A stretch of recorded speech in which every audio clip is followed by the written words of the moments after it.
साथ इस वक्त की बड़ी जानकारी आप तक पहुंचा रहे हैं। उड़ीसा निवासी छात्रों ने देर रात सुसाइड कर लिया।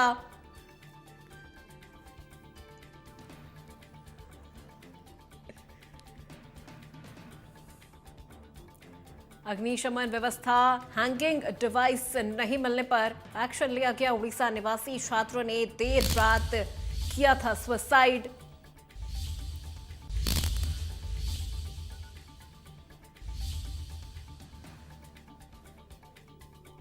उड़ीसा निवासी छात्रों ने देर रात किया सुसाइड। आत्महत्या मामले में नगर निगम ने एक्शन लिया है। कोचिंग हब कोटा में साल 2025 का तीसरा सुसाइड। आत्महत्या मामले में नगर निगम प्रशासन का एक्शन। अंबेडकर नगर में जैन विला रेजिडेंसी को किया सीज।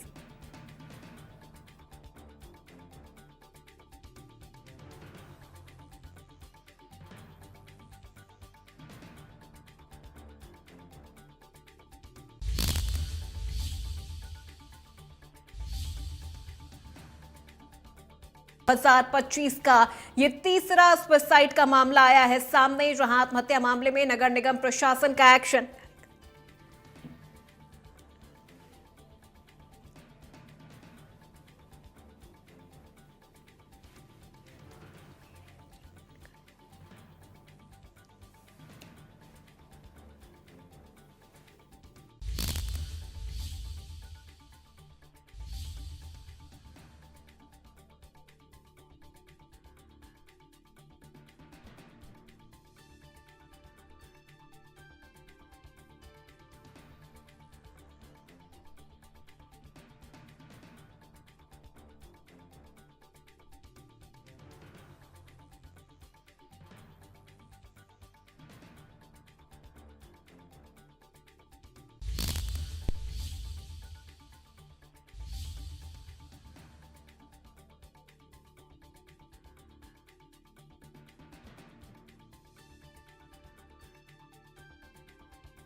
आप तक पहुंचा रहे अग्निशमन व्यवस्था हैंगिंग डिवाइस नहीं मिलने पर एक्शन लिया गया। उड़ीसा निवासी छात्रों ने देर रात किया था सुसाइड। कोचिंग हब कोटा में साल 2025 का ये तीसरा सुसाइड का मामला आया है सामने। और इसी खबर पे संवाददाता योगेंद्र महावर हमारे साथ फोन लाइन पर जुड़ गए हैं। योगेंद्र, 2025 का ये तीसरा सुसाइड का मामला आया है सामने। तमाम जो व्यवस्थाएं सरकार की तरफ से की जा रही है ताकि सुसाइड के जो आंकड़े हैं वो कम होते जाएं, लेकिन 2025 अभी जनवरी पूरा बीता भी नहीं और तीसरा सुसाइड। देखिए, 2025 में जनवरी में तीसरा सुसाइड है और 2 हफ्तों के अंदर ही ये तीसरा सुसाइड सबसे बड़ी गंभीरता को दर्शाता है। प्रशासन की तरफ से जो गाइडलाइन बनाई गई थी उसको किस तरह से कोचिंग संस्थान फॉलो करते हैं या हॉस्टल संचालक फॉलो करते हैं या फिर जो पीजी है वो फॉलो करते हैं, वो साफ तौर पर अब धरातल पर उतर गया है। ये देर रात को सुसाइड हुआ था, उसके बाद कहीं ना कहीं प्रशासन अपनी छवि बचाने के लिए, अपनी साख बचाने के लिए अब जो है कार्रवाई करना शुरू करा है प्रशासन ने। और अभी थोड़ी देर पहले ही जैन विला रेजिडेंसी है, ये अंबेडकर नगर डकनिया रेलवे स्टेशन के पास, जहां पर देर रात को उड़ीसा निवासी एक छात्र ने जो नीट की तैयारी कर रहा था उसने फांसी लगाकर आत्महत्या की थी। तत्काल ही वहां पर अभी थोड़ी देर पहले नगर निगम अग्निशमन विभाग की टीम पहुंची और पूरे जो रेजिडेंसी है उसको औचक निरीक्षण शुरू कर दिया। तो वहां पे कई खामियों की बात प्रशासन ने की है कि वहां पर अग्निशमन उपकरण उपलब्ध नहीं थे और इसके अलावा जिस कमरे में सुसाइड किया था या जिस जो और भी जो कमरे बने हुए हैं जहाँ पर स्टूडेंट्स रह रहे हैं वहां पर कहीं पर भी पंखों में एंटी हैंगिंग डिवाइस नहीं लगा हुआ, तो जिसके बाद उस पूरे जो रेजिडेंसी है उसको सीज कर दिया गया है। लेकिन सवाल इसमें अब तक यही उठता आ रहा है कि हादसे या घटना होने के बाद ही प्रशासन क्यों जागता है। तो निश्चित तौर पर ये एक जो कमी है वो लगातार प्रशासन की देखने को मिलती है। कहीं हॉस्टल, कहीं देश में कहीं दूसरी जगह पर अगर हॉस्टल में आग लगती है या कोई घटना होती है तो उसके बाद कोटा में भी जो सर्चिंग अभियान शुरू कर दिया जाता है, वो सर्वे किया जाता है। तो अगर इन सब चीजों को अगर पहले ही नोटिस कर लिया जाए तो जाहिर सी बात है हम स्टूडेंट्स के सुसाइड को रोक सकते हैं। बिल्कुल योगेंद्र, क्योंकि देखिए अगर तरीके सही से यहाँ पर इस्तेमाल किए जाए तो इन सुसाइड को रोका जा सकता है। हालांकि प्रशासन की तरफ से कई काउंसलिंग सेंटर्स भी चलाए जाते हैं ताकि वो काउंसल कर सके स्टूडेंट्स को, और जो तैयारियां हॉस्टल्स में होनी चाहिए वो भी कई हॉस्टल में अभी नहीं नजर आती हैं।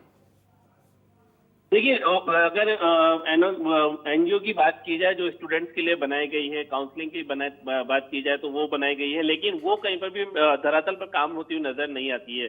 मीटिंग जरूर प्रशासन करता है और मीटिंग के अंदर ये सभी लोग मौजूद रहते हैं जो अपनी अपनी जो काम किए उनका बखान करते हैं, लेकिन उसके बावजूद भी कहीं ना कहीं छात्रों को सुसाइड से नहीं रोक पाना, ये कहीं ना कहीं उनकी नाकामी को दर्शाता है।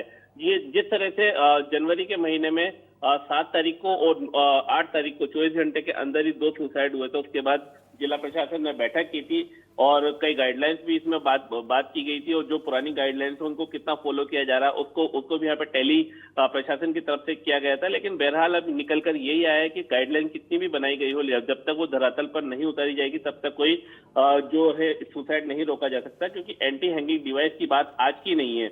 ये 2 साल पहले भी इस तरह की तैयारी की गई थी। उसके बाद हॉस्टलों में चेकिंग की गई थी, लेकिन वो सिर्फ खाना पूर्ति थी। कुछ दिनों तक चेकिंग की गई, उसके बाद उसको ठंडे बस्ते में डाल दिया गया।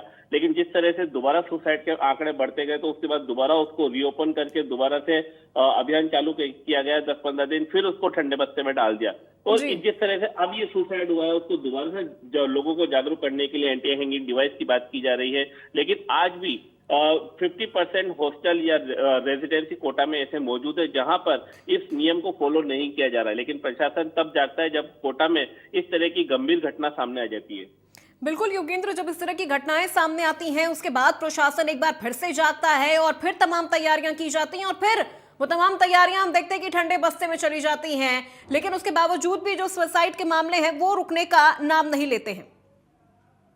देखिए, ये साफ तौर पर देखने को मिलता है। प्रशासन की तरफ से जो गाइडलाइन बनाई जाती है उस पर जरूर फॉलो किया जाता है, इसमें कोई दो राय नहीं है। लेकिन वो सिर्फ 10 या 15 दिन तक फॉलो किया जाता है, उसके बाद उसको ठंडे बस्ते में डाल दिया जाता है। यानी उस पर कोई कार्रवाई नहीं होती है या आगे किसी भी तरह का उसके ऊपर ध्यान नहीं दिया जाता है। तो निश्चित तौर पर इसी का खामियाजा है वो कोटा को भुगतना पड़ता है, क्योंकि स्टूडेंट्स जो कोटा में आते हैं उससे कहीं ना कहीं कोटा की छवि दूसरे राज्यों में अच्छी बनी हुई है। और जिस तरह से विगत कुछ सालों से कोटा में सुसाइड के केस सामने आने लगे हैं और जिस तरह से मानसिक तनाव साफ तौर पर बच्चों पर देखने को मिल रहा है, उससे कहीं ना कहीं इकोनॉमी पर भी कोटा में असर देखने को मिल रहा है। क्योंकि अब पेरेंट्स जो है वो बच्चों को कोटा भेजने से डरते हैं, क्योंकि उनको लगता है कि कहीं ना कहीं हमारा बच्चा कहीं उस मेले में कहीं खो ना जाए। क्योंकि यहाँ पर जो अपनापन की बात की जाती है और जो लगाव की बात की जाती है वो जरूर देखने को मिलता है, लेकिन उन छात्रों को तनाव से नहीं उभारा जा पा रहा है जो वास्तव में तनाव में आ चुके हैं। तो इसके लिए कहीं ना कहीं गाइडलाइन को मजबूत करना होगा। डेली कहीं ना कहीं डेली का ये रूटीन बनाना होगा कि एक हॉस्टल्स में जाकर वहां के छात्रों से मुलाकात की जाए, कोई तनाव में है तो उससे बात की जाए या काउंसलिंग उनकी जरूरी हो। तो इस बारे में ध्यान देना बेहद जरूरी है, तभी छात्रों के सुसाइड को रोका जा सकता है। बिल्कुल योगेंद्र, बहुत शुक्रिया इस पूरी जानकारी के लिए।